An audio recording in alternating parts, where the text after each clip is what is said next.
Time to abandon ship. Oh no! Here we go!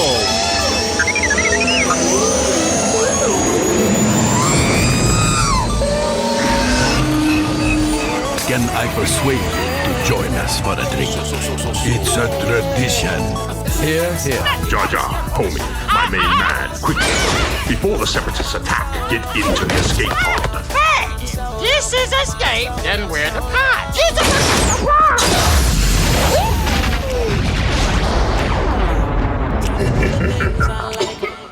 Welcome back to Star Wars Escape Pod, and our reunion with a previous guest that we had on the show, friend of ours from the Book of Boba Fett Fan Club, Jess, and she's been very great at saying she'd love to come back, and we loved chatting her last time, and we have some follow-up questions we wanted to ask her about her thoughts on the Book of Boba Fett. Now that's all wrapped up on Disney Plus, so she's going to be jumping into the escape pod any moment here. And we'll get into that in just a bit.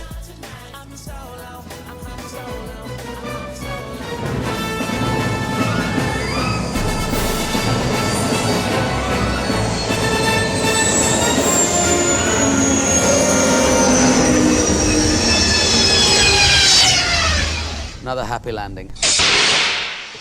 All right, we are in the escape pod, and Jess, welcome back to the podcast. Hi, thank you so much for having me back. It's good to see you both again. It is good to see you too. You jumped in at the right moment. I said to Blake here, I said, we should we'll get the show on the road. That way, when she jumps in, we're ready to welcome her in recording. Yeah, it was extremely well orchestrated. Pretty well timed. Yeah. So, how are you doing? You doing good? Yeah, pretty good, all things considered. How about you both? It's been busy. Yeah. It's been busy. Yeah. But yeah. That's accurate. I'd say busy as well. But yeah, things are good. I think satisfied with Book of Boba Fett finishing up here. Now just kind of biding my time till Obi-Wan comes out.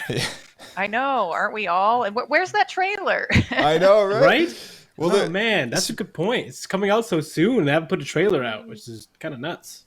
Speaking of the trailer, I mean, have you guys seen like the rumors that they're going to be dropping a trailer pretty soon here? Because I've seen some locked accounts for social media presence with the handle at Obi-Wan Kenobi, and they're like verified or whatever accounts, but I think they're just keeping them in reserve so that like day one they can just unlock it and then boom, like the account's there kind of thing. So they have one on Twitter and Instagram. How was that not already taken? I don't know. I think if you have enough money, you can buy any account you need. Yeah, that's true. I've heard that done with websites where people will like buy a website domain in the hopes in the future it will be valuable, and whoever owns that will get like a windfall because some corporate entity decides to use that as their brand, and then they have no choice. Makes sense. Club Obi-Wan. Yeah, as we're saying this, I'm like putting Ahsoka in reserve. Get it now while you can. That's right. Everyone's looking at their Twitter like, is Ahsoka taken? Yeah, I'm sure all that stuff was taken a long time ago. So they gotta probably buy each and every one back. Yeah. No. So yeah, this is it. This is the profile. So it's locked and it's just got a Star Wars logo on it, and it's at Obi-Wan Kenobi. Joined October 2021. So it's not that long ago, but it's just been sitting there empty, I guess. Maybe they just secured the handle and they just wanted the account. They're keeping in reserve until they launch a trailer and do all their promo stuff. But yeah. So would you guys say it's more official if Lucasfilm runs it, or more official if Ewan McGregor runs it? I think the Twitter account. It'd be kind of funny if Ewan McGregor ran a Twitter account. Yeah, I think it'd be great. Yeah. He's trying to just play the character the entire time. Just role playing. Yeah, John Cena style. He wore his Peacemaker costume to every interview just so that people got used to seeing the character. But Book of Boba Fett's finished. So we were curious. I mean, we did like a review every week, and we've kind of throwing our thoughts out there to the internet and such. But you know, I remember when we chatted with you first time around. You know, we really interested in like what you had to say, because you know you guys with the Boba Fett Fan Club stuff been you live and breathe it, right? Yeah, So, yeah, exactly. you know what's going on the best here. Yeah, funny. Yeah, interestingly enough, I had a chat with 3 other members of the fan club, including Aaron, the website founder. We had a Zoom call earlier today as sort of our post-mortem, I guess, or fan therapy, maybe is a better word for it. But yeah, we were sharing our thoughts on it, and so I kind of that was helpful, I think, for also having this conversation too, just to get their perspectives on it as well. And that's great timing. Yeah. Yeah. I guess you can share a little bit about what they thought as well, what Aaron thinks of this whole thing. Yeah, of course. I mean, I am curious to know what you all think as well. But you all already have your own separate opinions, so we'll get to that. In terms of my feelings, across the board, I think the show was a little uneven in terms of pacing and story, and I still walk away from the show wondering and feeling that just the motivations for Boba Fett himself were a bit weak and could have been executed a bit better. At the end of the day, I'm not like angry or upset about how he was portrayed. I'm not like thinking, oh, they should have never even made a show. I would never go that far. Um, could I have appreciated and enjoyed the character just as much without it? Yeah, I think I don't think it's made me more of a fan. It hasn't made me less of a fan either, though. I So think it would have to be pretty rough for you to become less of a fan. I'm yeah, talking Star Wars Christmas like holiday special levels, probably. I guess, and I think the quality control for Star Wars content is a lot higher these days, so thank goodness for that. But yeah, I have mixed feelings about it. I think there were some high moments. I think there were some low moments. There were some really awkward moments. But at the end of the day, I'm not like upset there was a show. I think, yeah, I think I am glad that there was a show. I'm glad Boba Fett gets his moment in the spotlight, and I think a lot of casual fans enjoyed the show. A lot of the people enjoyed The Mandalorian, enjoyed the Book of Boba Fett, and I'm glad that that's there for people to consume and enjoy for what it is. But as a Boba Fett fan, definitely had expectations, and I think a lot of fans had expectations because this was a character with pre-established lore and canon before Disney took over. And I think we all understood as Star Wars fans that the canon was going to change. Yeah, But still, I think your heart is always in the place that you want it to be as close as possible.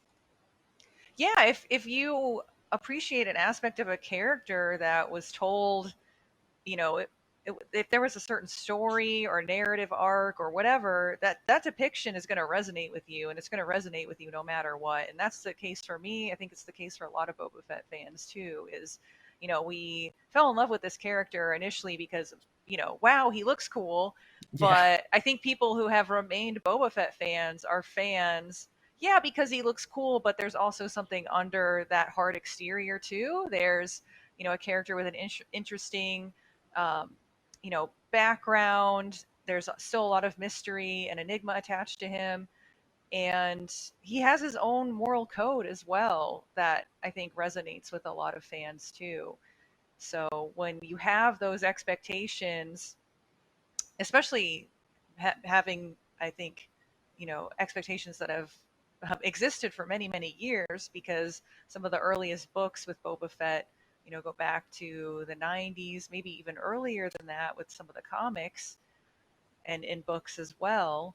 But when you have those stories that you've been carrying with you for, you know, 10, 20, 30 years, and in the terms of the older fans who fell in love with Boba Fett through the action figure on the back of a cereal box, uh, you know, those expectations stay with you for a long time, and then you consume a piece of media like this, and so the bar is set really high, and the creative, you know, the creative direction for that team, for that show, the creative team obviously had their own story that they wanted to tell, and you know, they told that story, but they're not going to make everyone happy. And I think it's very clear with even the Mandalorian and the Book of Boba Fett, there is, I think, a desire to be appealing to a broad audience. And if this show was catered to hardcore fans would pay for the Disney Plus subscription. But would casual fans watch a show about Boba Fett, just bounty hunting? It's a Right. good Maybe question. not. And that's probably something that was talked about from the very early concepts. It's like, which do you want to go for? How are they going to get the biggest market? And it's funny how sometimes catering to the hardcore fans, you actually pull in more people as well, too, right? Because they want something more serious. Yeah, I think it depends, and I think it depends on what like intellectual property you're talking about. Like I work in video games, and if you make a hardcore game, that attracts to a very specific type of gamer. It does not appeal to everyone. And, we have seen pushback from communities of players when a hardcore game does maybe make it more, I don't like the word casual when applied to games, but if it's something is changed about it, that alienates the core fans, we all in the industry, you see a lot of pushback. Like it's a very common thing. If you are at all familiar with the video game space and how audiences respond to it. So I think We I think just it followed depends. Blizzard over the last 10 years. Yeah, MMO players are. I mean, gamers are opinionated, but I think MMO players in particular. But I don't know. I don't. I've never worked on an MMO title, but yeah, I think it just depends. But I think Star Wars in general, there's been this shift for, I think, almost everyone is a Star Wars fan, right? Like it's actually unusual when you encounter someone who isn't a Star Wars fan or says, I haven't watched any Star Wars shows or I don't watch any of the films, right? Yeah, it's pop culture now, It's right? pretty rare. Yeah. Yeah, no, it's true. It's I think I was trying to explain this to somebody else, within the last 2 weeks, that Star Wars is kind of elevated above being just a media franchise. It's almost just, it's almost even outgrown pop culture in itself. It's like its own entity of a pop culture because it extends. Star Wars is pop culture. Yeah, because the thing is, like with pop culture, like you get these very iconic franchises in pop culture, like Jurassic Park or Back to the Future and stuff, things that are just part of the pop culture medium. But Star Wars extends so much farther beyond all those things because it's a multimedia story initiative where we have stories being told across video games and shows for younger audiences and live action shows and movies and audiobooks and novels and comic books. And like, there's all these different things which reaches different audiences. Right. And so, it's almost like pop culture. You have so many ways into certain stories and certain franchises by going to the theater to see this or that, or reading the tie-in comic book to this or that. But there's so many ways to just kind of get into Star Wars, and to a lot of people, Book of Boba might even be their first experience with Star Wars. It might even be their first show. So I know what you're saying when it comes to trying to diversify who they're targeting here. Like I don't know if the hardcore fans is necessarily the root of where they're going after. They might just be, maybe their goal or their agenda was to make a story that just connected with general audiences, that was about this character and kind of had some nods to the hardcore fans, but then in a wider spectrum was able to set up what they're planning for Mandalorian, because we had a lot of focus in this show on characters we've seen before in the last two seasons of Mando. Yes, right? we did. Yeah. Very surprising. So yeah, we can go back to that later. we can go back to that. Yeah, but it's an interesting world we live in which I think there's definitely some things about the show that lived up to my expectations, and then there's other things that sure didn't. I remember something that Blake frequently brought up a lot of the time was how or maybe even Darian mentioned it as well when we were chatting about episode to episode, but just how much I don't know how much they tore him down as a character just to try and build him up again, which I don't know if it was the right way to approach the story, because they could have done that with a different way of evolving that character rather than just making him lose every fight in every episode. Yeah. You know what I mean? Like it was just I don't know. I think that part of it was a little much. But Like it's tough because they were starting with this character who's supposed to be like the best bounty hunter of the galaxy. So obviously he's a super badass and be really good at combat. yeah, But then every time we saw him fight, he was always needed help to win every single yeah, time. He's supposed to be like a lone wolf. So I don't, yeah, that to me felt very out of character, and the fact that he seemed to progressively get worse as the show went on. the Like he was better at fighting when he was Yeah. fighting with the Tuskens than he I think was that after. yeah, that's a really good observation because I saw a lot of people talking about that too, and among ourselves in the Boba Fett fan club too, was that he just kicked ass on the season 2 of The Mandalorian, right? Yeah. Yeah. He made an entrance and everyone talked about it, and he made a fantastic entrance. Even people who were Boba Fett detractors and thought like, oh, Boba Fett is overrated. Even I saw people chiming in saying, you know what? I get the hype now. He's fantastic. That was great. and that was Robert's And then episode too. there was a bit of a backpedal, right? Yeah. Yeah, because Robert's been getting a lot of flack for all the episodes that he did in the show were the least good ones, right? And you know, it kind of sucks to hear or to observe literally the evidence of that because he did such a good job in that entry, you know, in Mandalorian, and that was his baby, right? Like that was what started this whole show, I think. But yeah, it just kind of sucks to see it kind of backfire in a way. Yeah, so I'm just sitting here thinking about it, and it seems like they should have approached it more like the Marvel's The Punisher, where he's really good at like fighting and everything, but has more social like difficulty, like so if he's trying to build this crime syndicate, he should have struggled more to actually get people to help him. Whereas they kind of flipped it the other way around, where he was all about trying to do teamwork and was really bad at combat, which was kind of bizarre from what we knew of the character. Yeah, and I think there were a few gaps in the story, and that was one of them. And they did try to explain it with it's easy to miss, but after like episode 4 or something, he came out of the Bacta tank and his little droid companion says, "Congratulations, Lord Fett, you are now fully healed." And it felt it felt oddly gamey. I don't know. It felt like Yeah. something I would hear in a video Level game. up. Yeah. He But finished the prologue. yeah, exactly. So again, bit inconsistent. It's still inconsistent though, because we saw him kicking ass, taking names in season 2 of Mando, and even with the Tuskens as well. But then suddenly for him to be on that decline, that still wasn't fully explained very well. Right. Even if they could have talked about, some the long-term ramifications of being in the Sarlacc. How long was he in the Sarlacc? But again, when we saw him in Mando season 2, that was post Sarlacc.